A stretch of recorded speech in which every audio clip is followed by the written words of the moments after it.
Good afternoon. ভারতের প্রথম ভিক্ষুক মুক্ত শহর হিসেবে ঘোষণা করা হলো ইন্দোরকে। ইন্দোর আনুষ্ঠানিকভাবে ভারতের প্রথম ভিক্ষুকবিহীন শহর হয়ে উঠেছে। ভিক্ষাবৃত্তি বন্ধের অভিযানের মধ্যে ছিল চাকরি, শিক্ষা ও জনসাধারণের ভিক্ষাবৃত্তির বিরুদ্ধে কঠোর নিয়ম। প্রায় 5,000 ভিক্ষুককে পুনর্বাসিত করা হয়েছে।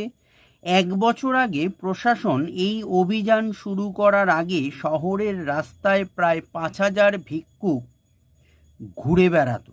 জেলা ম্যাজিস্ট্রেট আশিস সিং জানান, শহরের ভিক্ষুকদের চাকরিতে নিয়োগ করে পুনর্বাসিত করা হয়েছিল ও ভিক্ষা করা শিশুদের স্কুলে ভর্তি করা হয়েছিল।